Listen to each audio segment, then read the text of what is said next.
When your own family sends you a wedding invitation with instructions to use the service entrance, it's more than just a message. It's a reminder that you've always been an outsider.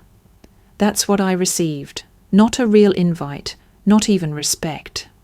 Just a side door and a seat near the kitchen. My name is Claire Hudson. I'm 37, and while my siblings drive luxury cars and wear designer labels, they say I'm the disgrace of the family. What they didn't know, what no one knew, is that I own the future they pretend to understand.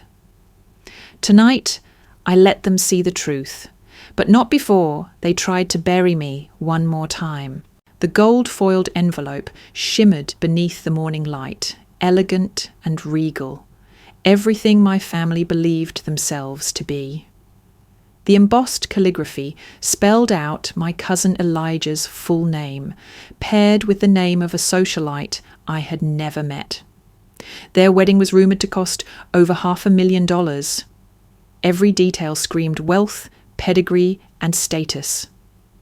And yet, when I turned over the invitation card, my name wasn't written in the same gilded ink as everyone else's. Mine was a printed label, slightly off-centre, attached like an afterthought. Below it, italicized instructions read, "Guests arriving without luxury car credentials, please use service entrance B. No +1s permitted for non-VIP family members." I read it twice, then again. My fingers tightened around the envelope. So that's what I was now, non-VIP family. The kind of guest you route through a side door to avoid cluttering the front. I set the invitation down carefully, as though it might stain me if I held it too long. For a few moments, I simply stared out my kitchen window at the maple tree that had just begun turning amber. Its leaves drifted to the ground like the layers of patience I had shed over the years. This wasn't new. It was just the latest installment in a lifelong pattern. As a child, I was the quiet one, the one who didn't stand out in holiday photos or win math competitions like my brother Bradley. I was the kid who made her own Halloween costumes from cardboard instead of wearing designer outfits like my sister Vanessa. My mother would always sigh at my thrift store finds. "Why can't you look polished like your cousins?" she'd say. Family dinners were even worse. The conversations spun around business acquisitions, stock portfolios, or country club memberships. When I'd try to share something, an article I wrote, a project I started, I'd get polite nods at best, or worse, that familiar look from my father. The tight-lipped smile that meant, "That's sweet, but not real success." And now the wedding invitation. It was less about celebration, more like a formality, a way to say, "We included you, but please stay in your corner." They didn't want me to bring a date, as if anyone would want to come with me anyway when I'd be seated next to the kitchen, drinking water while everyone else sipped Cristal. I opened my laptop. A new email notification popped up from a school district in Nebraska, confirming a 3-year contract renewal.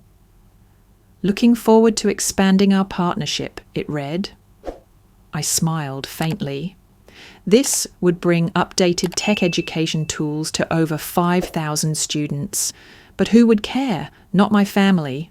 To them, I was still the girl with the 10-year-old Toyota and shoes from last season. Part of me wanted to throw the invitation away, just forget the whole thing. But then I thought of Elijah. He wasn't like the others. When he was younger, he'd spent hours in my garage workshop, learning to solder circuits and asking about AI. I'd secretly funded his scholarship application to MIT through one of my programs. He never knew. Maybe he never would. And maybe that was enough reason to go. I folded the invitation and placed it back in its envelope. Then I walked to my bookshelf and pulled out the small wooden box that held the last letter my grandmother had written me before she passed. She'd always seen me, not just noticed me, but seen me. The letter was soft with age, the ink slightly faded, but her handwriting still clear. Claire, they may never understand the world you're building, but you weren't made to impress them. You were made to change something bigger. When the time comes, don't hide your light. Let it burn. I traced her signature with my fingertip, feeling the heat rising behind my eyes. If she were alive, she'd have demanded a front row seat at the wedding. She would have worn red just to stand out, just to remind them all that quiet power is still power. I looked at the invitation one more time. Service entrance, I almost laughed. Let them have their velvet ropes and valet lines. I'd take the side door. And when the time came, I'd step through it, carrying the weight of everything they had overlooked. They wanted me invisible, but they had no idea. I've always done my best work in the shadows. For a full week, the invitation sat on my kitchen counter, unopened. Not because I hadn't already read it, but because I couldn't stop looking at it, like a wound you can't help poking, just to feel the sting. I told myself I wouldn't go. What was the point? Another night of tight smiles, passive jabs, and being asked, "So, are you still doing that charity stuff?" in a tone that made it sound like I was hosting lemonade stands for spare change. But the truth is, there was one reason I couldn't ignore. Elijah. The groom. Years ago, he was just a lanky, awkward 12-year-old with a crooked smile and a stutter. He'd come to my house every weekend, asking questions about robotics and digital tools like they were secret keys to another universe. I'd seen the same hunger in his eyes that I once had, the need to know more, to break away from a family that only valued what could be flaunted. He never knew it was me who funded his MIT summer program. I never told anyone. I didn't want credit. I just wanted him to have a shot. I never did. Now he was a grown man standing at the altar, and I couldn't let his big day pass without being there in some small way, even if I had to enter through the kitchen. So I made the decision. I would go. Not for them, for him. The morning of the wedding, I stood in front of my closet longer than I'd care to admit. I owned designer clothes. Not many, but enough to blend in. Still, I reached for my usual. A tailored navy dress, simple heels, and a pendant that once belonged to my grandmother. I didn't want to wear a mask. They already didn't see me. Why should I pretend? As I drove toward the venue, an extravagant estate perched on a hill overlooking the coast, I found myself clutching the steering wheel tighter than necessary. The familiar tension settled in my shoulders, the one that always came with family gatherings. It wasn't the judgment that hurt most, it was the dismissal. The feeling of being tolerated, like background music, you could mute at any moment. I remembered a summer afternoon when I was 10, standing in our living room as my mother tried to coax me into joining a piano recital I had no interest in. I was not born to do great things, she had said, in Vietnamese, words meant to soften the disappointment. You weren't born to do anything big. She probably forgot she ever said it. But I didn't. I carried that sentence like a stone in my pocket. Small, silent, and impossibly heavy. Every achievement I earned was met with a backhanded compliment or silence. When I built my first educational software prototype, my brother called it cute. When I launched the first version of our learning platform, my sister Vanessa asked, "Do you actually make money doing that?" When I landed my first 7-figure government contract, no one even returned my message. It wasn't just what they said, it was what they didn't say. No congratulations, no pride, just absence. I turned off the highway, following the signs toward the estate. As I passed rows of cars, Bentleys, Teslas, one ostentatious Rolls-Royce, I felt a familiar pang. My Toyota hummed steadily, dependable but invisible, just like me. Pulling into the designated overflow lot, I parked beside a catering van. I stared at my reflection in the rearview mirror. Same woman, same uninvited heart, but not the same story, not this time. I took a deep breath, stepped out of the car, and made my way toward the winding path that led, of course, to the side entrance. The gravel crunched underfoot like a whispered warning, "Stay small, stay silent." I ignored it. They could keep their chandeliers and red carpets. I had something stronger than an invitation. I had every reason they gave me to quit, and still I showed up. Let's see how invisible I could really be. The estate loomed ahead like something out of a royal fantasy, stone pillars, cascading ivy, and valet attendants in matching suits. I followed the line of luxury cars until a man in a black vest waved me aside. "Ma'am, the guest parking is to the left," he said, eyeing my Toyota with a flicker of distaste. I nodded silently and turned down a narrow gravel path.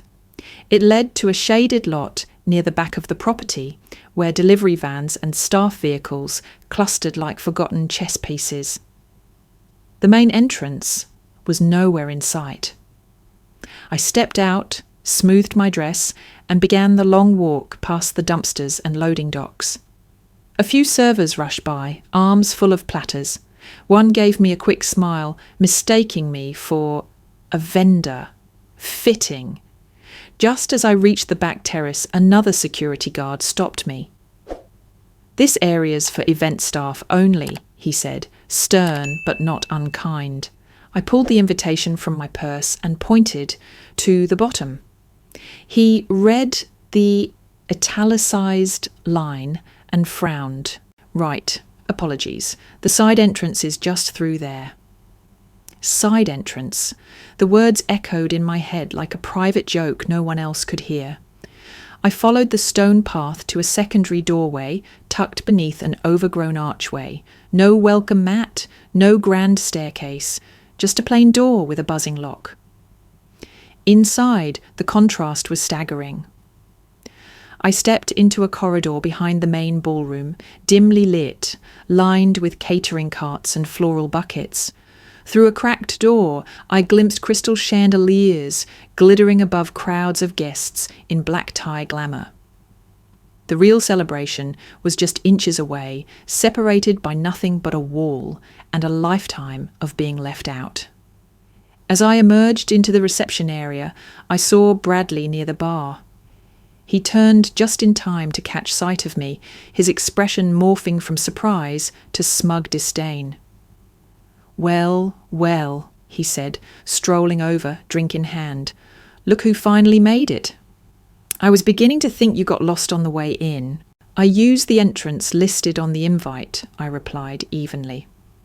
Bradley laughed, gesturing at my navy dress. "Ah, makes sense. That outfit's definitely more service staff than guest list." I swallowed hard, not because his words hurt, but because they didn't surprise me. He'd always been like this. Cruel, but always with a smile. Our childhood rivalry had never faded. It had just evolved into class warfare.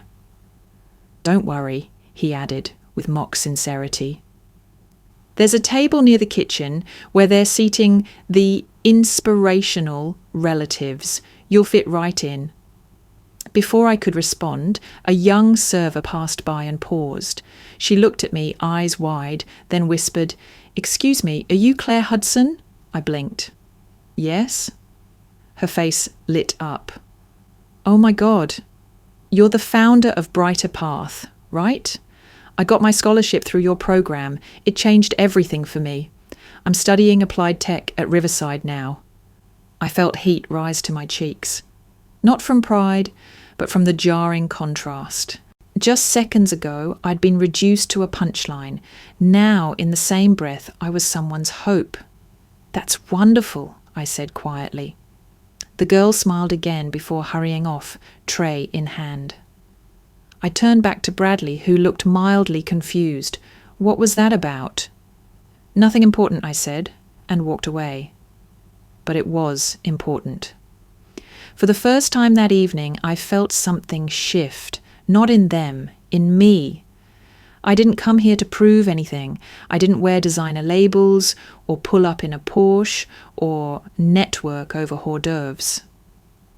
But I built something that mattered, and someone in this place, someone who didn't know me by blood, had recognized it.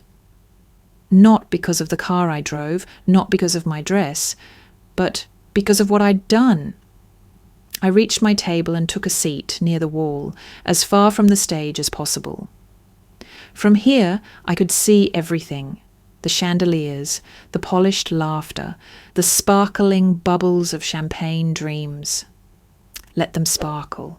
I had no desire to outshine anyone, but tonight, for the first time in a long time, I wasn't going to let them dim me either. The linen napkin at my table was the only thing that felt remotely dignified. Everything else, the chipped chair, the rattling AC vent above me, the clang of dishes from the adjacent kitchen, screamed afterthought. I was seated beside a pantry door that swung open every few minutes, releasing the smell of bleach and overcooked salmon. This wasn't just an oversight, it was deliberate. From across the room I could see the family table near the floral arch. The centerpiece alone was larger than my entire table. My brother Bradley held court beside my sister Vanessa, both dressed in coordinated emerald and black. They looked like magazine models, their smiles polished and impenetrable. Vanessa spotted me first. She raised an eyebrow in theatrical surprise and nudged Bradley, who turned, saw me, and then leaned back in laughter. Moments later, they stood and began to make their way over. I braced myself. "Well, Claire," Vanessa said, eyeing my corner. "They sat you near the kitchen." "That's fitting," Bradley chuckled. "Careful, sis. Don't insult the caterers. Claire might be their supervisor." Their laughter was soft but lethal. The kind that slides beneath your skin before you even realize you've been cut. I sipped my water and said nothing. Vanessa leaned in slightly, her voice honeyed but sharp. "Still driving that little Toyota? You know, guests have been asking if it belongs to the valet." I looked at her, then at Bradley. Both wore expressions of superiority so deeply ingrained, it was practically genetic. "It runs well," I said calmly. "No need to replace what works." Bradley smirked. "Right, just like your career, functional but unimpressive."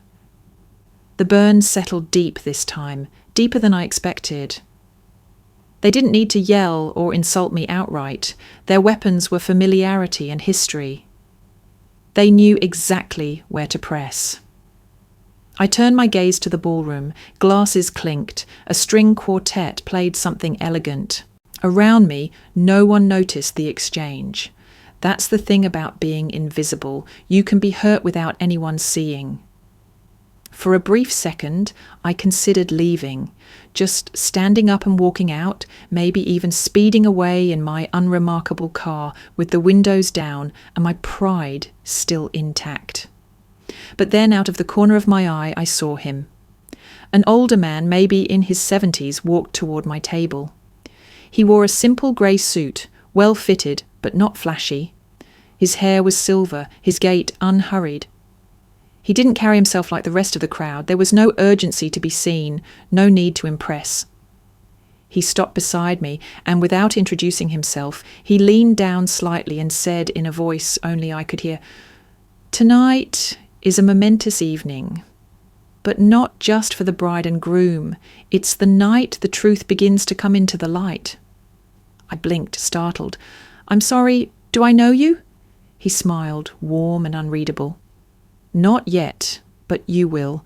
Before I could respond, he turned and walked away, vanishing into the crowd with the grace of someone who'd been watching from the sidelines for a very long time. I stared after him, heart suddenly thudding in my chest, not from fear, but from something else. A shift, a presence I couldn't explain. Bradley and Vanessa were still talking, but I no longer heard them. Their voices blurred into the background, overtaken by the echo of that stranger's words. The truth begins to come into the light. It sounded like a warning, or a promise. For the first time that night, I didn't feel small. I felt something waking up, a tension rising in the air like the first breeze before a storm. Something was coming. And this time, they wouldn't be the ones holding the spotlight. The music softened into a string-laced instrumental, and laughter swirled around me like perfume I couldn't quite breathe in. But my mind was far from the ballroom. It was somewhere colder, smaller. A cramped dorm room with a cracked window at MIT where everything had started. Most of my family never even knew I'd gotten in. I told them after the acceptance letter arrived, the day I also learned I'd been awarded a full academic scholarship. Tuition, housing, stipend, the works.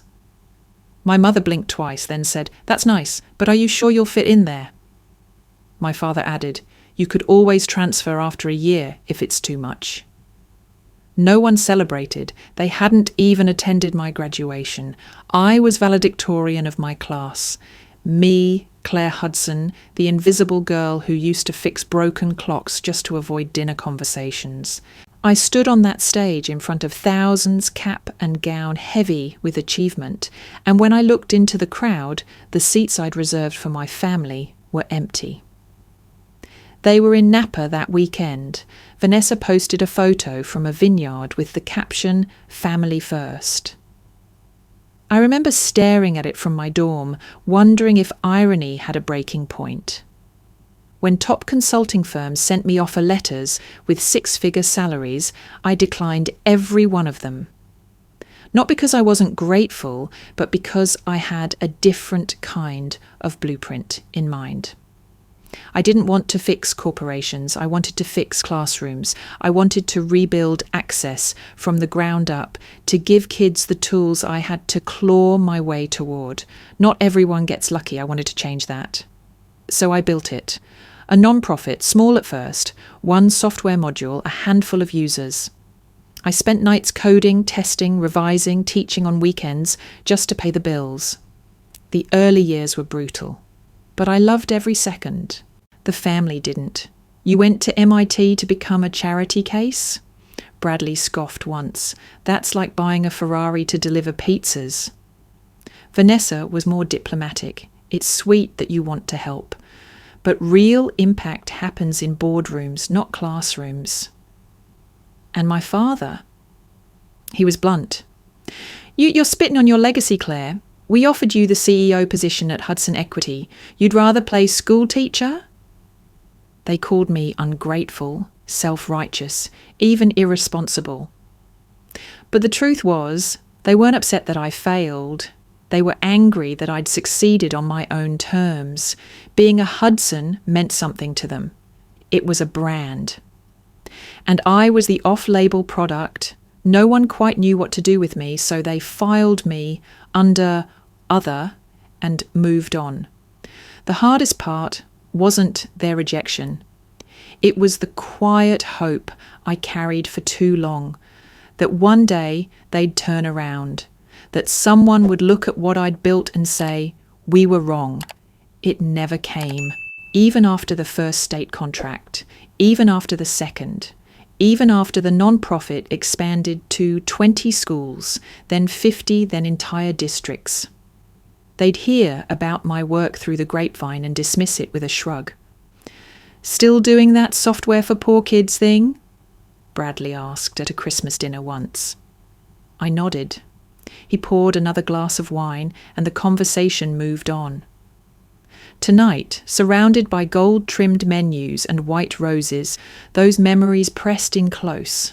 The resentment, the disappointment, the ache of always being one achievement away from acceptance, and never quite getting there. Across the room, I caught Bradley laughing with the groom's father. Vanessa posed for selfies with a group of influencers. Their world hadn't changed, but mine had. I wasn't that girl anymore, the one who waited for validation. I'd built something real, something lasting, but still part of me whispered, they don't see it. They never did. And maybe they never would. Somewhere between the champagne flutes and the chorus of string instruments, my thoughts drifted to her, Grandma May, the only person in the Hudson family who never looked through me, who, despite the designer handbags and perfectly trimmed hedges, always managed to see past the gloss of family legacy and into something far quieter, potential. She called me Little Gear, said I had a mind that never stopped spinning. While others gifted me dresses or jewellery, she gave me old radios, circuit kits, and once a typewriter from 1948. She said it was important to understand how things were made before you tried to remake them. The last time I saw her, she was in hospice. Thin, pale, her voice barely more than a whisper. But her eyes, those warm amber eyes, still sparkled like they held the beginning and end of every storm. I wish I could see what you become, she said, her hand trembling in mine. You already do, I told her. She smiled, but then she grew serious. Claire, there will be a moment, maybe tonight, maybe years from now, when the people who ignored you will look. Not because you changed, but because the world did. She pressed a small envelope into my hand, sealed with wax and her initials. Don't open this until you need to remember who you are, not who they say you are. That envelope had stayed with me ever since, tucked inside my wallet like a talisman. I'd moved it from purse to purse, suitcase to suitcase, apartment to apartment. But I'd never opened it. Until now. My fingers trembled as I reached into my clutch and pulled it out. The wax seal had cracked over the years, but her writing remained elegant and sure. I slid the letter free, unfolded it, and took a breath. My little gear. They'll tell you to wait for recognition, for permission, for their validation. Don't. If the day comes when you've built something worthy, don't wait for them to see it. Show them. Let your work speak louder than their silence. Let your life reflect what they refuse to imagine for you. And if they still don't clap, clap for yourself. You are more than their ability to understand you. I am proud of you already. May, the tears came before I could stop them. Not loud, not dramatic. Just quiet drops falling into my lap, soaking the bottom corner of the letter. I folded it carefully, tucked it back into my clutch, and sat there for a moment, breathing in the truth of her words. Don't wait. Show them. Tonight wasn't just a wedding. It wasn't just another evening of being underestimated and pushed to the margins. It was a crossroads. I looked up at the chandelier above, then around the ballroom where laughter spun like silk, and everyone wore masks of superiority. They didn't know it yet, but I was done hiding. My life had value. Not because of their approval, but because of the thousands of lives touched by my work. Because of the children who'd opened their first laptops, thanks to a grant I wrote. Because of the schools that now taught coding to students who once had no internet. Bradley's hedge fund couldn't do that. Vanessa's fashion line couldn't touch that. I had impact, real, measurable human impact. And tonight, that truth would no longer sit in the shadows. I reached into my phone and opened an app, one I'd built from scratch with a team of 20. On the dashboard, live analytics, thousands of students online, courses completed, scholarships activated, lives changed, and it was only 7:42 p.m. I closed the app and stood slowly. Tonight, Grandma, I won't wait. I'll show them. The crème brûlée had just arrived when the house lights dimmed slightly and the music faded to a soft hum. A hush fell over the room, and the MC, an overly enthusiastic man in a glittering tuxedo, stepped onto the small stage at the front of the ballroom. "If I could have everyone's attention, please," he said into the mic, his voice syrupy with performance. As we celebrate the union of Elijah and Madison, we want to take a moment to recognize a very special guest. Someone who made a tremendous impact on this event, and more importantly, on the future of many deserving young minds. My fork froze halfway to my mouth. Bradley, seated 2 tables away, leaned forward slightly. Vanessa adjusted her necklace, already assuming the spotlight might be for her. The MC continued.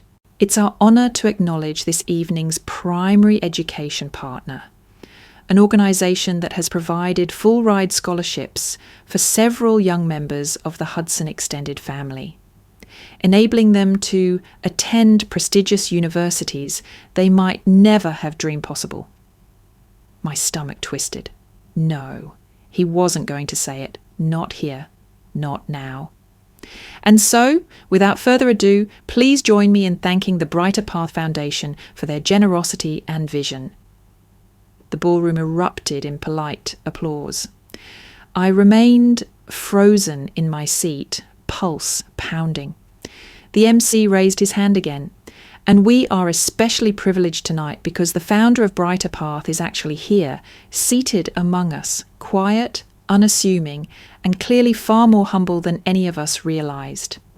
A spotlight flicked on. It moved slowly across the crowd, scanning curious faces, and then it stopped. On me. The applause faltered into stunned silence. My heart beat so loudly I thought others might hear it.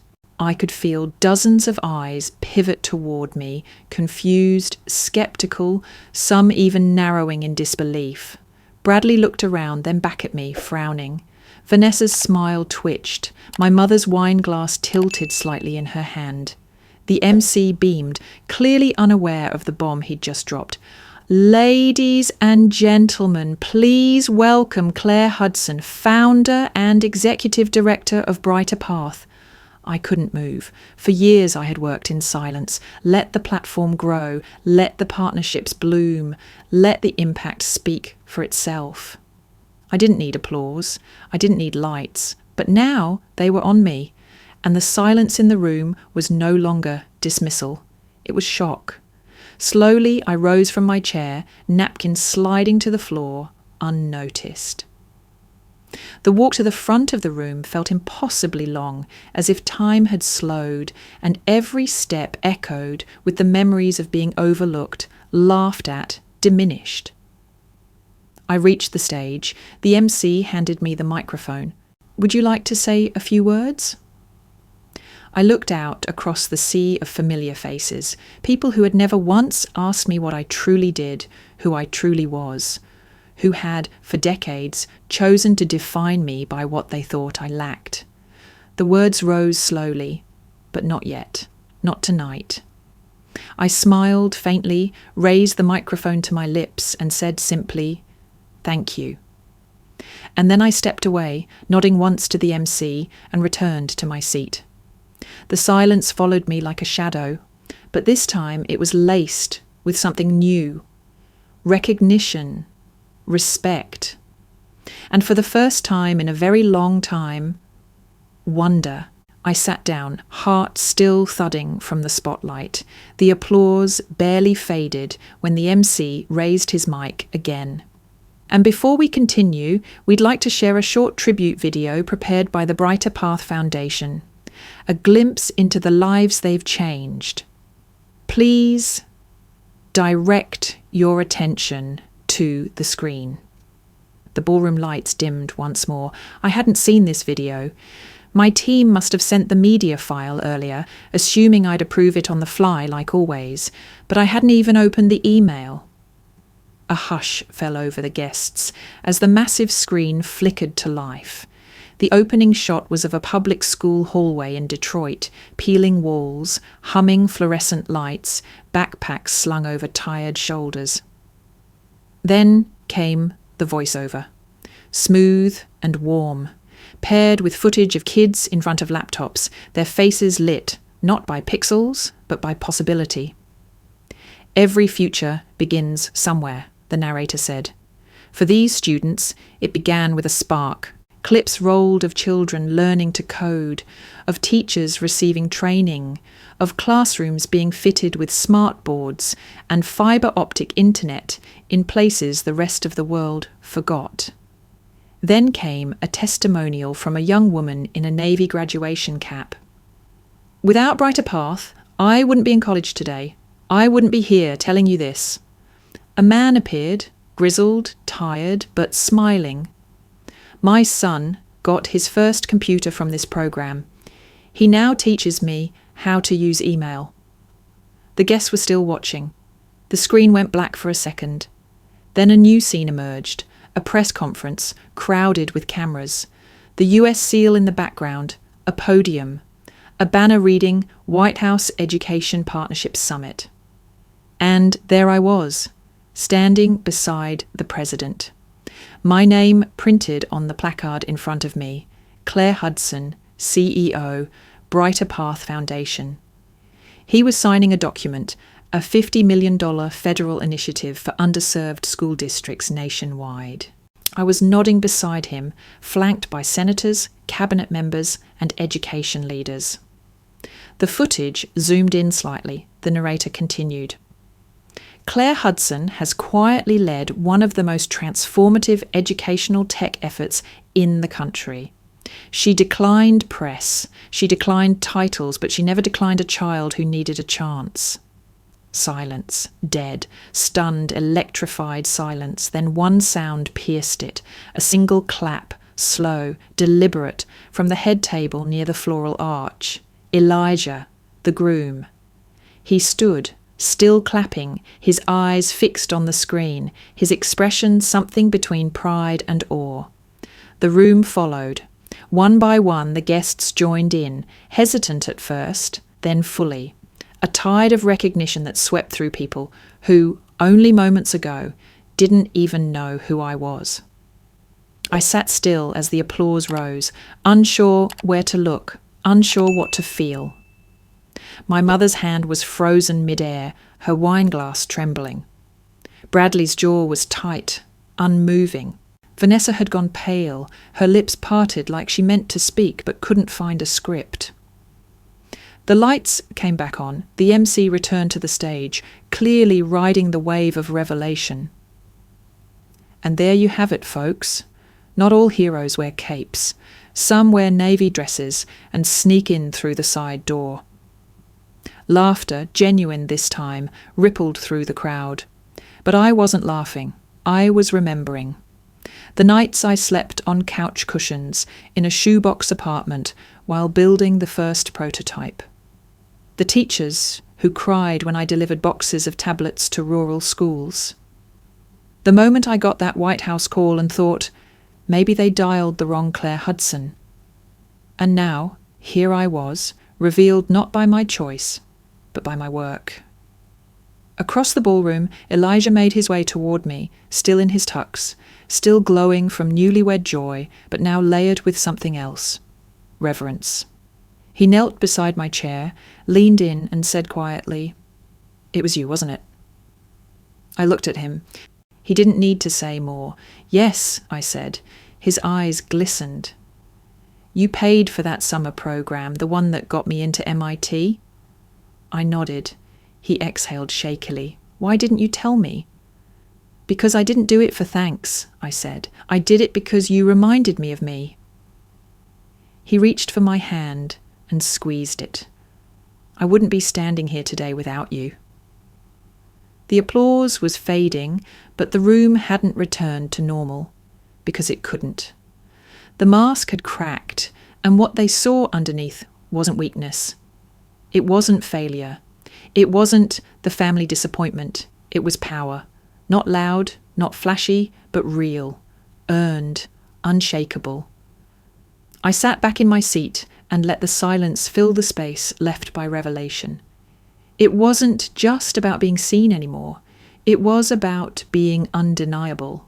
It didn't take long for the tide to turn. By the time the dessert trays had been cleared and the band picked up again, the family members who had spent a lifetime ignoring me now treated me like an unwrapped Christmas miracle. Suddenly, I was fascinating, worthy of inquiry, magnetic even. Vanessa approached first, her voice dripping with faux warmth. "Claire, darling, that was unexpected. You never mentioned you were doing anything so important." Bradley wasn't far behind, adjusting his cufflinks like he was about to pitch me an investment deal. "Seriously, that White House thing, impressive. I had no idea you were even in the tech sector." I smiled lightly, sipping from my water glass. "You never asked." That stopped them both just for a second, but not for long. "Well, we're asking now." Vanessa laughed too loud. "Honestly, you've become quite the star tonight." Claire tilted her head, met their eyes, and said with all the calm of someone who had finally stopped chasing validation, "You've always liked shiny things. Well, does this sparkle enough for you now?" Neither of them responded. I didn't wait for them to find a witty comeback. I turned to go, slipping toward the outer edges of the crowd. That's when I heard the voice, male, confident, not quite formal. "Excuse me, Miss Hudson?" I stopped. A man in his late 30s stepped forward, clean-shaven, press badge around his neck. "I'm Aaron Michaels, Senior Education Correspondent for the Chronicle. Would you have a moment?" I hesitated. I wasn't expecting interviews tonight. He smiled. I wasn't expecting a philanthropic tech giant to be seated next to the dish return either, but here we are. I chuckled despite myself. Fair point. "I'm working on a feature about transformative figures in education, real impact stories. When the Brighter Path piece rolled in, your name popped up everywhere. But you've stayed unusually under the radar. Was that intentional?" I nodded. "The work's never been about me." "Well," he said, glancing at the crowd, still abuzz, "it is now." I handed him my card. "You can reach my communications team Monday. They'll coordinate." "Thank you, Miss Hudson, and congratulations on all of it." As he disappeared into the flow of guests, I turned back to find a small crowd had begun forming behind me. Extended family, distant cousins, even my Uncle Charles, who once declared at a Christmas dinner that I'd be better off finding a man who makes real money. Now he was smiling like we'd always been close. "Claire, incredible story tonight, really so proud of you." More came.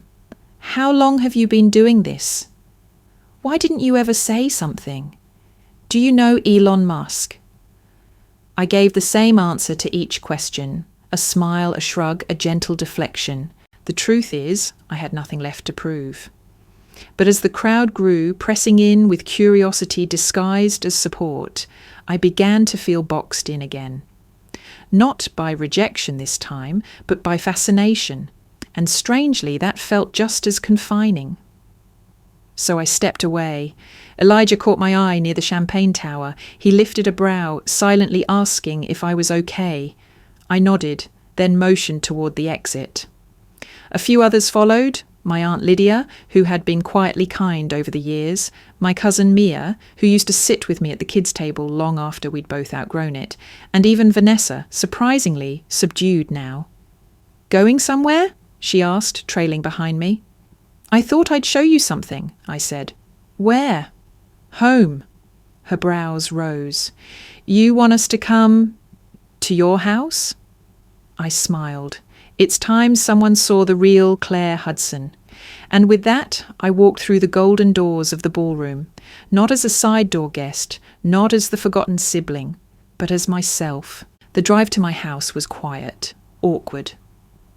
Vanessa sat in the passenger seat, scrolling her phone half-heartedly, clearly trying to process the night's revelations.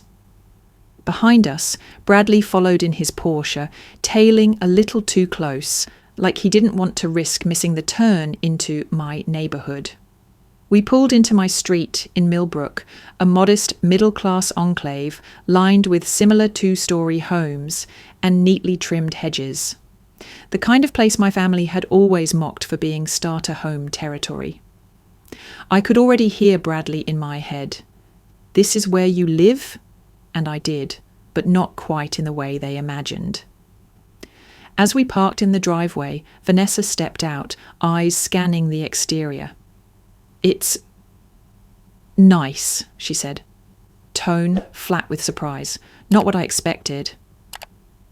"Wait till you see inside," I said, unlocking the front door. The foyer was understated. Cool-toned walls, minimal decor, soft lighting. Nothing screamed luxury, but everything was custom, optimized for function and energy efficiency.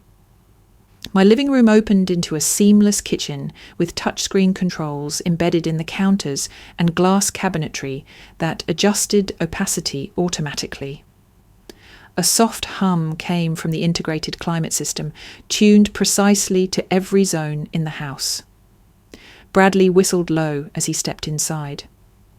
"Okay, I'll admit, this is high-end." "I thought you didn't like homes without marble pillars and wine cellars," I said, lightly. He shrugged, hands in pockets. "Guess I just didn't realize nerd money could go this far." I smiled. "You haven't seen the good part yet." I led them to a locked side door beside the kitchen. Most people assumed it was a laundry room. I tapped my thumb to the biometric scanner and the door slid open. Vanessa blinked. "What is this?" "A workspace," I said. "Come on." We descended a narrow staircase into what looked like a cross between a data lab and a NASA command center. The room was cool, lit with soft LEDs. Banks of monitors lined the walls, displaying real-time analytics from schools across the country.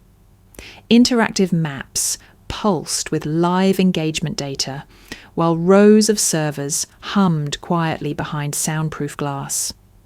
Mia gasped softly. "This is incredible." "This is where I built Brighter Path," I said.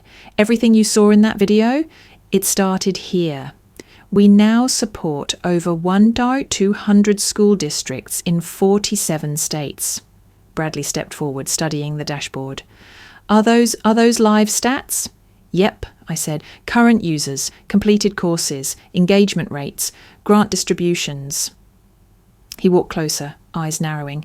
One screen showed a logo, blue, geometric, sleek. His mouth opened slightly. "Wait, I know that brand." I followed his gaze. The logo belonged to Lumenbridge, a tech startup that had quietly grown in the education market the last 2 years. He turned slowly toward me. "I reviewed this company last year. Their Series A pitch came across my desk. I passed." "Why?" I asked, already knowing the answer. "Because the founder refused to disclose parent ownership, said they wanted to stay under the radar, and the core concept seemed too idealistic at the time. I called it, what did I say, a passion project disguised as a business." I tilted my head. "That sounds familiar." His face flushed. "Lumenbridge is yours?" I nodded. "One of our incubation brands. It handles adaptive learning platforms for neurodiverse learners. We kept it quiet, so it wouldn't get tangled up in Brighter Path's non-profit structure." Vanessa covered her mouth. "Oh my God! You let him pass on it?" I shrugged. "It wasn't a test, but poetic, don't you think?" Bradley ran a hand through his hair. That company's now valued at, $60 million? 63 last quarter, but who's counting? He let out a shaky laugh. "I passed on a company my own sister built because I thought it was too soft." Because you didn't know me, I said. You never tried. The silence that followed wasn't uncomfortable. It was necessary. The silence lingered long after the last screen went dark. In that silence, something unspoken shifted. Years of detachment, disbelief, and deliberate ignorance unravelled like old thread, and then, finally, a voice cracked through it. Why didn't you tell us? It was my mother. She stood at the edge of the lab, arms crossed but trembling, her expression a strange mix of confusion, guilt, and awe. Her heels clicked softly as she stepped forward, her eyes scanning the room, this room I'd lived in, and grown within, a room she never once asked to see. I mean, my God, Claire, all this time, this is what you've been doing. Why didn't you say something? I inhaled slowly. My answer wasn't cruel, but it was honest. Because you never asked? She winced slightly. That's not true. Isn't it? I said, voice steady. You asked if I was still playing with computers. You asked why I wouldn't take the CEO job at Hudson Equity. But you never once asked what I loved, what I believed in. You listened for what you wanted to hear, and when it wasn't that, you tuned out. Tears welled up in her eyes, and for the first time in my adult life, I saw my mother not as the matriarch of the Hudson name, but as a woman confronting her own blindness. I just didn't understand, she whispered. I know, I replied, but understanding only comes when you try, and for years no one tried. She lowered her gaze, lips trembling. Claire, I'm sorry. The words didn't fix everything. They didn't erase birthdays missed, calls ignored, dreams dismissed, but they mattered. I walked to a drawer near my desk, pulled out a thin file and handed it to her. She opened it hesitantly. Inside was a deed. Her breath caught. What is this? The Belmont estate, I said. Grandma May's house. The one the bank repossessed 5 years ago. I remember, she said, her voice faint. We tried to save it, but no one could pull together the funds in time. So I did. She blinked. You what? I bought it back, I said, quietly, put it under a trust in Grandma's name. It's been maintained, taxes covered. No one ever needed to know, but I didn't want it lost. Vanessa gasped behind her. Bradley's eyes widened. You saved the house? He asked, incredulous. That house was gone. I nodded. Not to me. It was the only place I ever felt seen. My mother's hands shook as she held the paper. You didn't tell anyone? No, I said softly, because like everything else, I didn't do it for recognition. I did it because she deserved to be remembered properly. My mother's tears spilled freely now. She stepped forward, her voice ragged. I failed you. I didn't answer, because I didn't need to. I simply took the deed back, returned it to the drawer, and said, It's not about failure, Mum. It's about what you do next. For a moment the room was still. Then Mia, my cousin, broke the quiet. Claire? Can we see it? What? The house, she said. Grandma May's. Could you show it to us sometime? I smiled. Yeah, I'd like that. Bradley leaned against the wall, arms crossed, brow furrowed. He looked like he was doing math in his head, trying to recalculate a history he thought he understood. You've been doing all this, he murmured, while we mocked you. Yes, I said, you laughed at the car, the clothes, the silence, but you never asked about the substance. And now, Vanessa asked, tentative, do you want us to, what, apologise? Make it up? I shook my head. I don't want anything. And it was true. I'd already gotten everything I needed. I had built a legacy, piece by quiet piece, not for them, but in spite of them. And now that it was visible, I didn't need applause. I needed clarity. And maybe, just maybe, healing. My phone buzzed in my pocket, slicing through the heavy silence that lingered in the lab. I glanced down at the screen. Dr. Harris, Stanford University. I turned away from the group and answered. "This is Claire." "Claire," Dr. Harris said warmly, "I won't keep you long. I just wanted to call personally. The board has approved the exclusive partnership proposal. We are greenlit to launch the Brighter Path STEM initiative this fall." I closed my eyes for a beat, absorbing it. "That's wonderful." "The full contract is valued at $38 million over 5 years," he continued, "with options for long-term expansion. It's the largest single commitment Stanford has made to K-12 education." My chest tightened, not with nerves, but with something gentler. Validation, not from family, from impact. "Thank you," I said. "I'm honoured." As I hung up and turned back toward the room, I found my mother still standing where I'd left her, holding on to the edge of the desk like it was the only thing keeping her upright. "Stanford?" she asked softly. I nodded. She looked away, then back. Her eyes shimmered, but her voice was steady. "Do you forgive us?"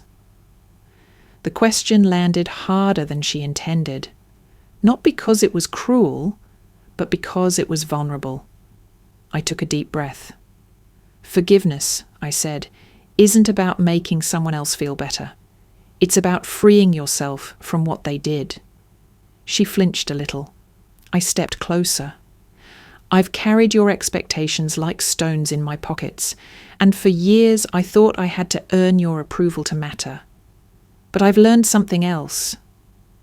I reached for the small wall safe behind my desk, entered the code, opened the door. Inside were 2 thick bundles of letters wrapped in twine, handwritten, folded, some smudged with pencil marks, others written in blocky crayon, a few typed out by early learners. I carried them to the table and set them down. "These," I said, untying the first bundle, "are thank you letters, from students, from parents, from teachers, thousands of them." I held up one, written in neat cursive, addressed simply to Miss Claire. It read, "Thank you for giving me my first laptop. I never thought someone like me could learn to code. Now I help my brother with his homework, and I want to be a software engineer." I handed it to my mother. She read it quietly. Her lips parted, then closed again. Another letter from a principal in a rural school district. "We had no digital access before Brighter Path. Now, every child leaves our building with real-world skills. You didn't just give us tech, you gave us belief." I laid more letters on the table, dozens, then hundreds. "My worth," I said softly, "isn't defined by where I sat at the wedding table, or what car I drive, or how silent I've been. It's here, in the lives changed, the futures rewritten. The kids who now believe they belong in places like MIT." Vanessa's hand reached for a letter, trembling slightly. "These are more than thank yous," she whispered. "They're proof." Bradley said nothing, but he didn't have to. His silence finally sounded like understanding. My mother folded the letter slowly and looked up at me. "You don't need our validation, do you?" "No," I said gently. "I never did. I just wanted your curiosity, your willingness to ask." I began placing the letters back in the safe. "Forgiveness," I repeated, "isn't for you. It's for me. So I can move forward without carrying your silence anymore." As the lock clicked shut, the room felt different. Lighter, not because the damage was undone, but because it was finally acknowledged. We wouldn't forget what happened. But maybe, just maybe, we could begin again. The McLaren hummed beneath me like a living thing, sleek, silent, powerful. Midnight blue under the moonlight, its curves sliced the night air as I turned onto the tree-lined road leading back to the estate. I hadn't planned to return, but something in me said the evening wasn't finished. I'd left quietly, hours ago, through the side door. Now I approached the main entrance. The valet blinked when I rolled down the tinted window. "Ma'am." "I'm on the list," I said, handing him the gold-trimmed invitation. His eyes widened at the car, then back at me. "Of course. Welcome back, Miss Hudson." I stepped out slowly, heels clicking against the marble tile, and walked through the grand archway like someone stepping into a memory that had changed shape. The party had shifted. The early chaos of celebration had given way to slower music, gentle chatter, and a glow of softened lights. But the moment I entered, heads turned. Conversations paused, and then they came. First a cousin I barely knew, asking to catch up sometime. Then a second cousin, with a half glass of wine and a full smile. Then Vanessa, this time with sincerity behind her eyes. "I thought you left," she said. "I did," I replied, "but I hadn't said goodbye." She hesitated. "You always had an exit strategy." I tilted my head. "You just never noticed I had an entrance too." From across the room, Bradley approached with a slow nod. "Is that the McLaren 720S? I smiled. "Good eye." "You've had it this whole time?" I sipped my water. "Some things aren't meant to be paraded. They're meant to be preserved until the moment matters." He chuckled softly. "Well, this moment matters." It was surreal, watching people who once mocked me now hang on every word. But I didn't gloat. The glow I carried wasn't from vindication. It was from peace. Then, from the far corner of the ballroom, I saw him. The silver-haired man in the simple grey suit. The one who had whispered to me hours ago, "Tonight is the moment the truth comes into the light." He stood beside the piano alone, sipping sparkling water, watching me not with awe, but with familiarity. I crossed the floor toward him. "You again," I said gently. He smiled. "Didn't I tell you the truth would find its stage?" I narrowed my eyes. "You knew about the video, the foundation, about me." He dipped his head. "You're not just some guest, are you?" "No," he said. "My name is Andrew Rothwell." The name caught in my throat.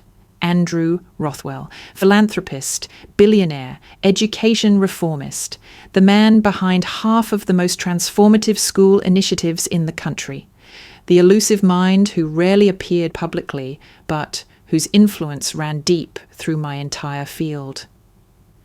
"You funded Brighter Path's first national expansion," I whispered. He nodded. "Through a private channel, yes." I blinked. "Why?"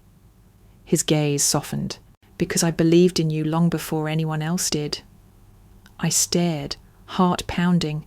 "We've never met, haven't we?" He reached into his coat pocket and handed me a folded envelope, aged paper, the same wax seal as Grandma May's letters. My fingers trembled as I opened it. Inside was a photo of me, 7 years old, sitting on Grandma May's lap, holding a soldering iron. He placed a hand gently on my shoulder.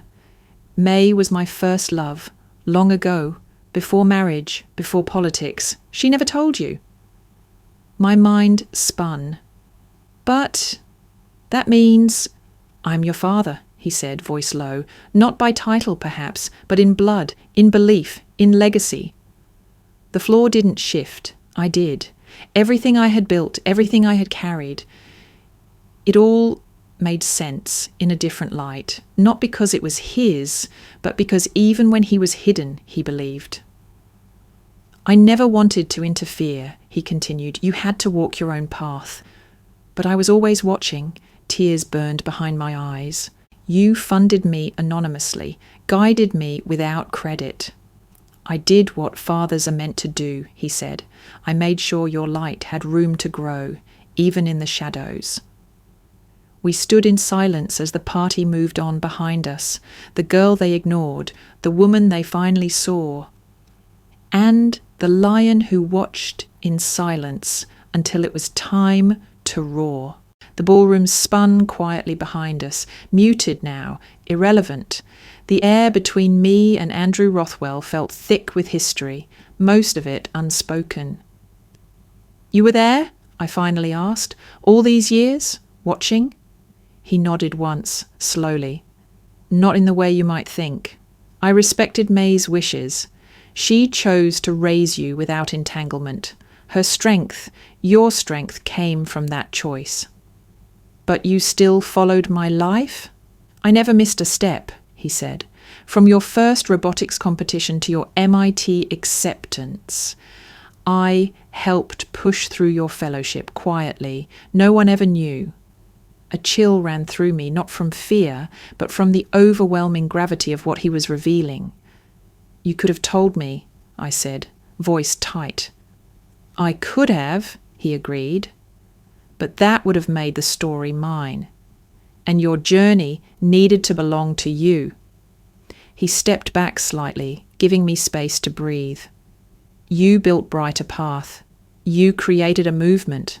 Not because someone opened a door for you, but because you found the damn key and built a new one when it didn't fit." I swallowed hard, trying to reconcile this, everything. My life, once painted in rejection and isolation, now redrawn with quiet protection. A father I never knew I had, a billionaire no less, had watched every triumph and every stumble from the wings. "You gave me seed funding?" "And when needed, silent course corrections," he confirmed. "Through intermediaries, non-profits, I controlled. Not to influence your mission, but to ensure it survived the noise." I blinked. "The anonymous donor from year 3, the platform server upgrade I couldn't afford?" He nodded again. "You," he smiled. "You gave me something too. Purpose again, legacy. And now, standing here, I want you to know you never needed my name." I looked at him, really looked. This man, revered by governments, sought after by global institutions, wasn't asking to be embraced as a father. He was affirming that he had always believed in me as a creator, and that meant more. He reached into his pocket and pulled out a ring, not flashy, just a silver band etched with a circuit board design. "I had this made the year you launched Brighter Path," he said. "I never wore it. It was a reminder that some of the most powerful things in life come quietly, grow slowly, and emerge unstoppable." He placed it in my palm, then closed my fingers around it. "You are the future of education, Claire, and whatever name you carry it well." The music shifted behind us. The party was wrapping up, but something inside me was just beginning. Later that night, I stood alone in my bedroom, the soft glow of a table lamp illuminating the space. I moved to the mirror. For years I had studied this reflection, trying to understand who I was through the eyes of a family that never truly saw me. I'd worn politeness like armor, dressed humility in silence, let myself shrink to make others more comfortable, but not anymore.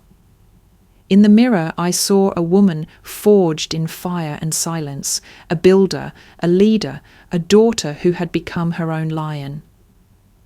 I slipped the ring onto my finger. The silver gleamed under the light. I didn't need a last name to validate me. Didn't need anyone's permission to exist loudly, fully, and truthfully. My eyes met themselves in the glass, sharp, focused, unblinking. And then I said it aloud, just once, just for me. "I don't need to be acknowledged. I just don't want to be forgotten anymore."